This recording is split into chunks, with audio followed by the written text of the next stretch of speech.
ده تالت فيديو من سلسلة هبدأ ولا حقيقة تمرين اديشن. هتمرن بروس بليت عشان ادي كل عضلة حقها. هبدأ. هي العضلة اشتكت لك؟ قالت لك هات لي حقي؟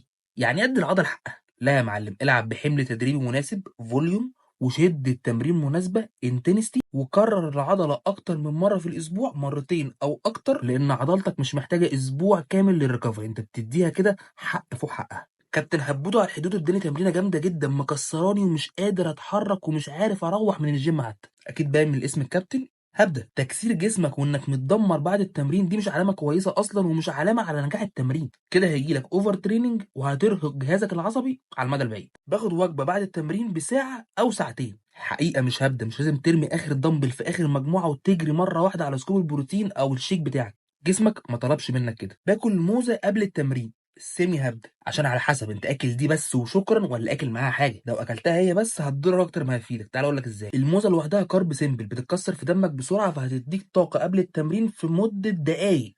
ولكن انت لازم تاكل كارب كومبلكس، وجبه متكامله قبل التمرين بحوالي ساعه، بحيث انها تتكسر في دمك ببطء فتديك طاقه مستمره على مدى التمرين كله. ما تنساش تعمل فولو عشان تستنى الفيديوهات الجايه من السلسله دي.